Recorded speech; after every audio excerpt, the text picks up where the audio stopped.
Well, the best way to describe it is the first time I was exposed to the idea, and I'll tell you the story quickly, is I was asked when I was working for Osbekan, who was my mentor.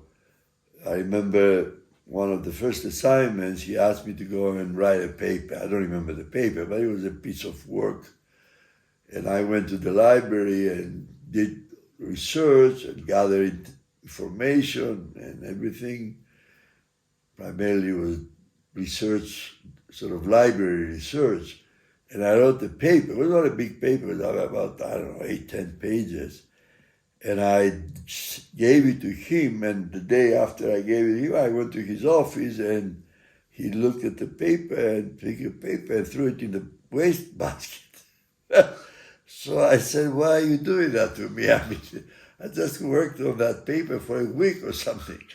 Well, he says, I'm doing that because you only talked about the database, the current database, the database of the present.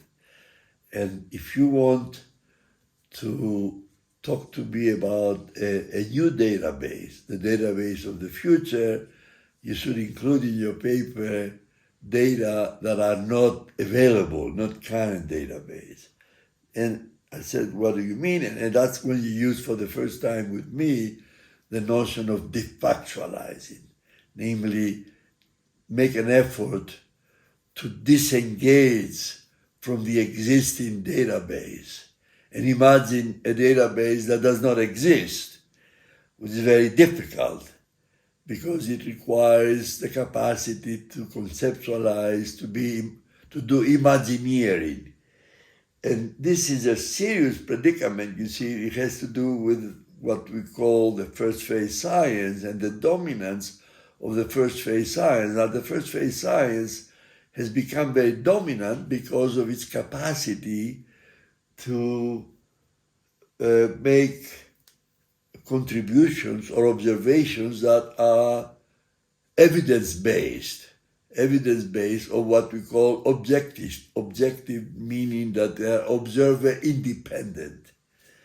So the observer independence gives you, the universal acceptability of whatever observations you propose. When you talk about defactualizing, then you get into a domain that there is no evidence. It's all conceptualized. It's a database that does not exist, so you cannot prove anything. And yet, it's important because without a new database, you perpetuate the database of the present. And that's what Osbekan was trying to tell me, because he was actually the guy who invented futures creativity. And he was trying to tell me, if you really want to change a system, you cannot only constrain yourself to what you are observing, but you also have to imagine things that are not observant at the current situation. And this is one of the difficulties we are experiencing for continuously, the capacity to design systems, whatever the systems are, whether it's an education system or a new community, a system, or whatever it is, or a hospital, or a health system, the capacity to come to an agreement. And that's where intersubjectivity happens to be very important. We talk about interdisciplinarity, and a lot of work has been done historically. I've been exposed to interdisciplinarity since 1970. Really.